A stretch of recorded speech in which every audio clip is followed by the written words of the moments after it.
जय जय श्री सीताराम भक्तों, स्वागत है आपका हमारा YouTube चैनल ब्रह्मेश्वर महादेव ज्ञान दर्पण में। भक्तजनों, आज हम जो है आपको निर्जला एकादशी यानी कि ज्येष्ठ मास के शुक्ल पक्ष में जो एकादशी व्रत जो आता है उसकी कथा हम आपको सुनाने जा रहे हैं। भक्तजनों, इस निर्जला एकादशी को जो है भीमसेनी एकादशी भी कहते हैं। भीमसेनी एकादशी का नाम क्यों पड़ा, ये सब हम विस्तार से बताएंगे। भक्तजनों, इसके महत्व के बारे में हम पहले बता चुके हैं। निर्जला एकादशी का महत्व क्या है, इसको कब करना चाहिए, कैसे करना चाहिए, वो हम विस्तार से पहले बता चुके हैं। आज हम आपको कथा सुनाने जा रहे हैं। भक्तजनों, यदि आप हमारे चैनल पर नए हैं, आप हमारे इस चैनल को सब्सक्राइब जरूर कर लीजिएगा। वीडियो आपको अच्छी लगे तो इसको लाइक कीजिए, ज़्यादा से ज़्यादा को शेयर कीजिएगा। भक्तजनों, एक बार क्या हुआ कि पितामह श्री व्यास देव जी से भीमसेन जी बोलते हैं कि जो है आप मुझे कोई इस कलयुग में जो है जिससे मेरा उद्धार हो, मुझे नरक नहीं जाना पड़े, ऐसा कोई व्रत बताइए। क्योंकि मेरा अंदर जो है वृक नाम की जो अग्नि है वो कभी शांत नहीं होती है, भूखा नहीं रह सकता, ऐसा विचार करके व्रत मेरे लिए बताइए। तो भीमसेन जी बोले कि हे महाबुद्धि पितामह, मेरा परम वचन सुनिए कि युधिष्ठिर जी हैं, कुंती है और द्रौपदी है, अर्जुन, नकुल, सहदेव, हे सुव्रत, ये सब एकादशी व्रत कभी करते हैं, ये एकादशी दिन कभी भोजन नहीं करते। और ये मुझसे भी सदा कहते हैं कि तुम भी जो है एकादशी दिन जो है भोजन मत किया करो। परंतु मैं उनसे कहता हूँ कि मेरी भूख जो है दुस्सह है, अर्थात मुझसे जो है भूखा रहा नहीं जाता, मेरे से भूख सहन नहीं होती है। मैं नाना प्रकार के दान कर सकता हूँ, विधि पूर्वक जो है दान पुण्य इत्यादि करूंगा और केशव भगवान का जो है पूजन करूंगा। व्रत किए बिना ही मुझे कैसे उपवास का फल प्राप्त हो सकता है, हे पितामह आप मुझे कहिए। भीमसेन का यह वचन सुन के व्यासदेव जी बोले कि तुमको जो है यदि स्वर्ग अति प्यारा है, नरक से तुम्हें बहुत डर लगता है, तो दोनों पक्ष की एकादशी में जो है आपको भोजन नहीं करना चाहिए। भीमसेन बोले, हे महाबुद्धि पितामह, मैं तुमसे कहता हूं कि हे मुने, एक बार के भोजन से भी मैं जो है भूखा नहीं रह सकता, मैं एक बार बिना भोजन के नहीं रह सकता, फिर उपवास में कैसे कर सकता हूँ। वृक नाम की जो अग्नि है वो हमेशा मेरे पेट में जो है जलती रहती है। जब मैं बहुत सारा अन्न खाता हूँ तो वो अग्नि जो है शांत होती है। मैं केवल एक व्रत करने में समर्थ हूँ। हे भगवान, आप ऐसा बताइए जो वर्ष में जो है मैं एक व्रत कर लूँ, उससे मुझे सारे पुण्य की प्राप्ति हो जाए, जिससे स्वर्ग प्राप्त हो, उसे मैं यथार्थ में विधि पूर्वक करूंगा। सो आप वह एक व्रत निश्चय करके बताइए जिससे मुझे स्वर्ग प्राप्त हुए।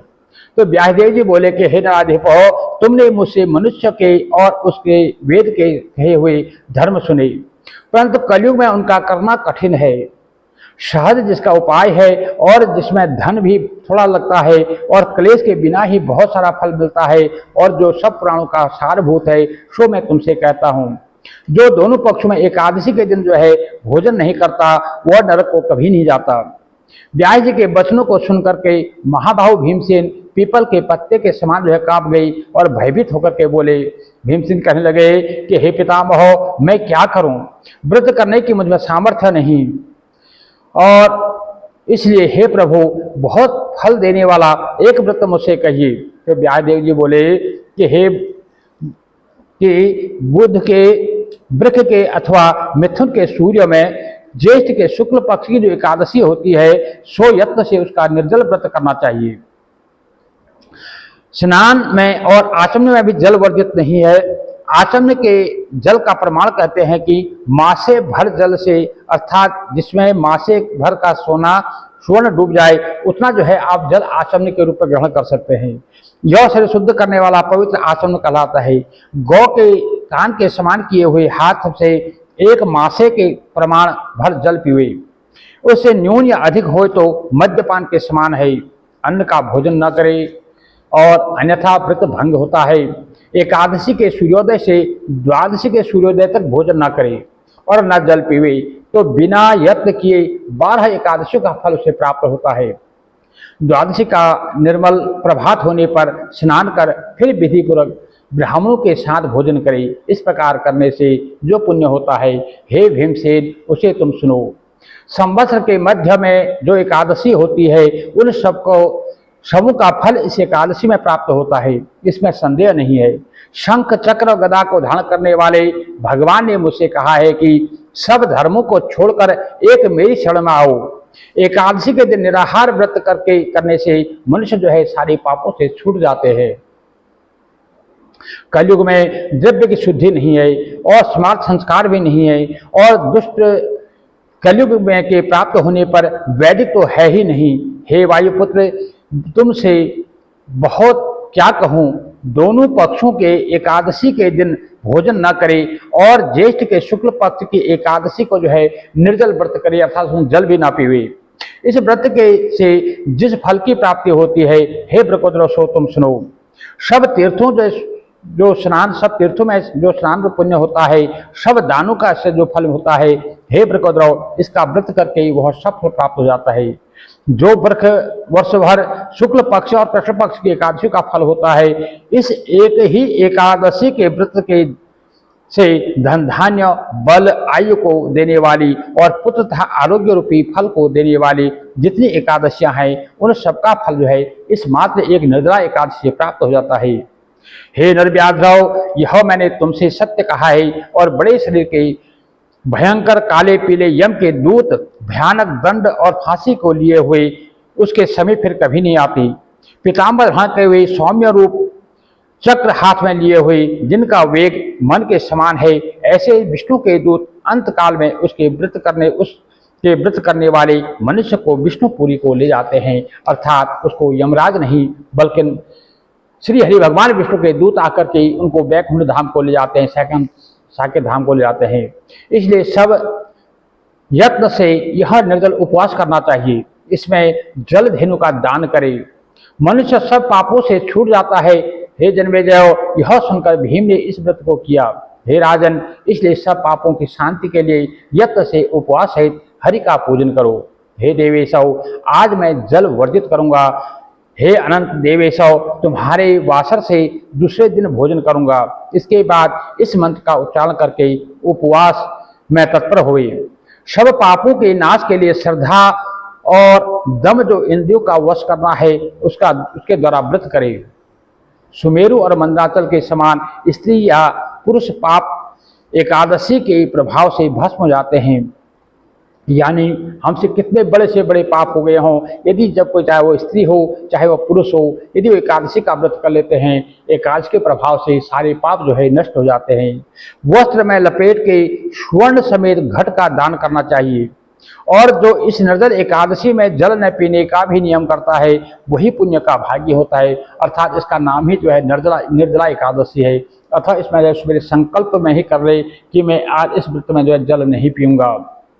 जो मनुष्य इस एकादशी के दिन प्रति प्रहर में स्नान दान जप होम करता है, वह करोड़ पल स्वर्ण दान के फल की प्राप्त करता है। अर्थात भगवान जैसे व्यासदेव जी कह रहे हैं कि मनुष्य को चाहिए इसमें जो है जैसे हर एक पहर में जो है स्नान करे, फिर उसी के हिसाब से जो है दान करे, जप करे, होम करे, श्री हरि भगवान का नाम उच्चारण करे, जितना ज़्यादा से ज़्यादा हो सके। तो उसमें जो फल की प्राप्ति होती है, उसका फल जो है कहीं लिखा या कहा नहीं जा सकता है। वह सब अक्षय कहा गया है, यह कृष्ण का वचन है। हे नृपौ, अगर निर्जला एकादशी का व्रत कर लिया तो और धर्म करने का क्या प्रयोजन है। अर्थात यदि आपने निर्जला एकादशी का व्रत कर लिया, फिर आपको किसी प्रकार का जप तप व्रत यम नियम स्नान दान करने की, कुछ भी करने की जरूरत नहीं है। इसलिए आपको जो है हर संभव जो है निर्जला एकादशी का व्रत करना चाहिए। विधिवत उपवास करने वाला मनुष्य विष्णु धाम को प्राप्त होता है, और निर्जला के दिन जो सोने अन्न वस्त्र दिया जाता है, और हे कुरुवंश में श्रेष्ठ, वह सब देने वाला अक्षय होता है। और जो एकादशी को अन्न भोजन करता है, वह पापों का भोजन करता है। अर्थात भगवान श्री कृष्ण कह रहे हैं कि हे भीमसेन जी, मनुष्य को चाहिए कि इस निर्जला एकादशी के दिन ज्यादा से ज्यादा दान करे, सोने का दान करे, अन्न का दान करे, वस्त्र का दान करे, जल का दान करे। और जो मनुष्य इस गलती से भी इस एकादशी के दिन भोजन करता है, वो समझ लो कि पापों को ही खाता है, पाप का ही सेवन करता है। इस लोक में वह चांडाल होता है, और मृत्यु के बाद जो है परलोक में उसको दुर्गति की प्राप्ति होती है। इसलिए भूल कर भी जो है निर्जला एकादशी के दिन जो है भोजन नहीं करना चाहिए। और जो द्वादशी युक्त एकादशी का व्रत करके दान करेगा ज्येष्ठ मास में शुक्ल पक्ष में, वह परम पद अर्थात मोक्ष को प्राप्त होगा। अर्थात जिसने निर्जला एकादशी का व्रत कर लिया और द्वादशी में जो है उसका पालना करता है, वह जो है सीधा बैकुंठ धाम को जाता है। इसमें कोई शक या संशय नहीं है।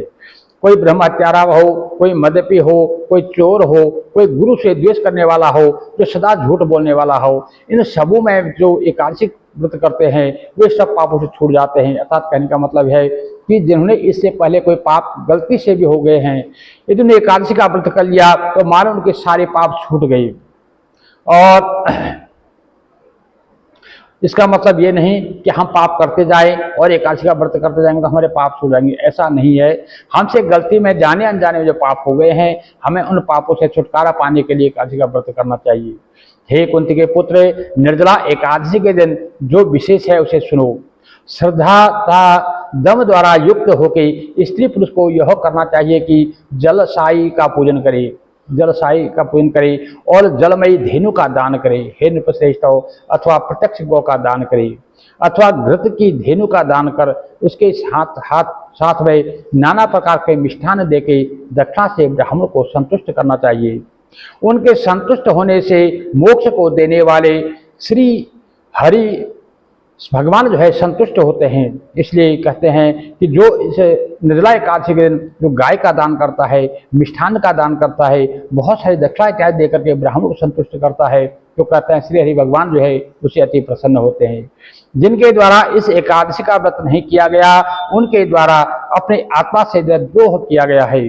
हे वे पापात्मा और दुराचारी हैं, इसमें संदेह नहीं। अर्थात भगवान श्री कृष्ण कह रहे हैं कि जिसने जो है इस निर्जला एकादशी का व्रत नहीं किया तो समझ लो उसने अपने आप का जो है सबसे बड़ा बैरी है। वो जो है परमात्मा और वो जो है बहुत बड़ा पापात्मा है, यानी कि वो पाप भी है और दुराचारी है, इसमें कोई संदेह नहीं। जिस मनुष्य ने इस एकादशी का व्रत किया उसने सदा अनाचार करने वाले अपने कुल के जो है 100 पीछे के और 100 आगे के आप समेत वसुदेव भगवान के मंदिर में पहुंचा दिया। यानी कि जिसने इस निर्जला एकादशी का व्रत कर लिया तो समझो तो उसके 100 पूर्वज आगे जो पहले गुजर चुके हैं या जो 100 पीढ़ियां उनके पीछे आएंगी वो सब जो है बैकुंठ धाम को चले जाती है, इसमें कोई संशय नहीं है। और जो सदा शांत और दान के में तत्पर होके स्त्री जो सदा शांत रहते हैं और दान में तत्पर रहते हैं और रात्रि में जागरण करते हैं और हरि का पूजन करके एकादशी का व्रत करता है, उसके पिछले 100 पुरुष या आगे के 100 पुरुष समेत विष्णु लोक को जाते हैं, इसमें कोई संशय नहीं है। अन्न, जल, गौ, वस्त्र, शैया और सुंदर आसन, जल कमंडलू और छत्र, ये निर्जला एकादशी के दिन जो है दान देनी चाहिए। क्या क्या? अन्न का दान करना चाहिए, जल का दान करना चाहिए, गऊ का दान करना चाहिए, वस्त्र का दान करना चाहिए, शैया का दान करना चाहिए, सुंदर आसन का दान करना चाहिए, कमंडलू यानी कि जो जलपात्र है उसका दान करना चाहिए और छत्र यानी छाता का दान करना चाहिए। और जो उत्तम पात्र ब्राह्मण को उपान हो अर्थात जूता का दान करते हैं वह स्वर्ण के विमान में चढ़ करके निश्चय ही विष्णु को जाते हैं। इसलिए इस दिन जो है ब्राह्मण को जो है जूता दान करना चाहिए। जो मनुष्य भक्ति से इस कथा को सुनते हैं और जो कहते हैं वे दोनों जो है स्वर्ग को जाते हैं, इसमें संशय नहीं है। इसलिए जो है इस निर्जला एकादशी के दिन जो है इस कथा को जरूर सुनना चाहिए। शनि वाली अमावस्या में सूर्य ग्रहण के समय श्राद्ध करके मनुष्य जिस फल को प्राप्त पाता है वही फल जो है इसकी कथा सुनने से प्राप्त हो जाता है। दत्तवन करके नियम करे कि आज एक एकादशी का निराहार व्रत करूंगा और जल भी नहीं पीऊंगा। केशव भगवान की प्रसन्नता के लिए आचमन को छोड़ के और जल पिए और द्वादशी के दिन जो है त्रिविक्रम का पूजन करे। गंध, पुष्प, दीप और जल से हरि को प्रसन्न करे और विधान से जो है पूजन कर मंत्र का उच्चारण करे कि हे देव देवो, हे हृषकेशव, हे संसार समुद्र के तारने वाले, इस जल कुंभ के दान से मुझे जो है परम गति को पहुंचाओ, मेरा जो है उद्धार करो। इसके बाद हे भीमो, श्री व्यासदेव जी कहते हैं कि हे भीमसेन जी, यथाशक्ति ब्राह्मणों के लिए अन्न, छत्र, उपान हो और फल से युक्त घड़ों का जो है दान करे। जितना दान आपके सामर्थ्य अनुसार जितना आप कर सकते हैं उतना दान करना चाहिए और भी दान देने चाहिए। जल धेनु तो विशेष कर देनी चाहिए। इसके बाद जो है ब्राह्मणों को भोजन करा करके आप भी जो है मौन होकर भोजन करें तो मौन करे, तो ऐसे पापों का जो है नाश करने वाली द्वादशी को पालन करे और वह सब पापों से मुक्त होकर निर्दोष पद को प्राप्त होता है, अर्थात वैकुंठ धाम को पहुंच जाता है, शालोक्य धाम से प्राप्त होता है। मनुष्य को चाहिए बिना ब्राह्मण भोजन के द्वादशी को जो है भोजन ना करे। उसी समय से भीम द्वारा जो है यह शुभ एकादशी कही गई है, इसलिए इस एकादशी का नाम जो है भीमसेनी एकादशी भी इसे कहा जाता है। तो भीमसेनी नाम से जो है प्रसिद्ध हुई। तो इस प्रकार से श्री व्यासदेव जी कहते हैं कि हे पांडव श्रेष्ठ, इस प्रकार से मनुष्य को चाहिए कि हर प्रकार से जो है इस भीमसेनी एकादशी या निर्जला एकादशी का व्रत यत्न पूर्वक करना चाहिए। यदि आप वर्ष के अन्य एकादशियां नहीं भी कर पाते हैं, यदि आप इस निर्जला एकादशी का व्रत कर लेते हैं, समझ लो आपने सारे एकादशी का व्रत आपको प्राप्त हो जाता है। इसलिए भक्तजनों, कोशिश करके जो है इस एकादशी का व्रत जरूर करना चाहिए। जो किसी प्रकार से अस्वस्थ है, कोई इस व्रत को करने में असमर्थ है, तो भी जो है उन्हें अन्न का त्याग करके फलाहार या जूस इत्यादि लेकर के इस व्रत को जरूर करना चाहिए। मतलब ये नहीं कि मैं बिना जल के नहीं रह सकता, मैं बिना फलाहार के नहीं रह सकता तो मैं व्रत ही ना करूं, ऐसा नहीं करना चाहिए। व्रत जरूर करना चाहिए, उसका फल ज़्यादा नहीं कम जरूर मिलता है। क्योंकि हम जितना भी पुण्य कार्य करते हैं, जितने भगवत कार्य करते हैं, उसका फल कहीं न कहीं हमारे द्वारा जरूर हमें प्राप्त होता है। इसलिए जितना भी बन पड़े जरूर करना चाहिए। भक्तजनों, ये जो कथा है हमारी श्री ब्रह्मांड पुराण के अंतर्गत से ली गई है। इस प्रकार से जो भी महात्मा मैंने आपको सुनाया, इसमें यदि कोई त्रुटि मेरे द्वारा हुई हो, उस त्रुटि के लिए मैं क्षमा प्रार्थी हूँ। मैं आपका बालक हूँ, जो बालक कह तो तरी बाता, सुने ही मुदित मन पितु और माता। जिस प्रकार से बालक की तोतरी बातें सुन करके माता पिता प्रसन्न होते हैं, उसी प्रकार से मेरे द्वारा कही हुई इस कथा में जो भी मेरे से कोई गलती हुई हो, उसके लिए क्षमा प्रार्थी हूँ। भक्तजनों, यदि वीडियो आपको अच्छी लगती है तो इसको लाइक जरूर कीजिएगा, सब्सक्राइब कीजिएगा, ज़्यादा से ज़्यादा लोगों को शेयर कीजिएगा। भक्तजनों, यदि अभी तक आपने हमारे चैनल को सब्सक्राइब नहीं किया तो सब्सक्राइब जरूर कर लीजिएगा। जय जय श्री सीताराम भक्तों।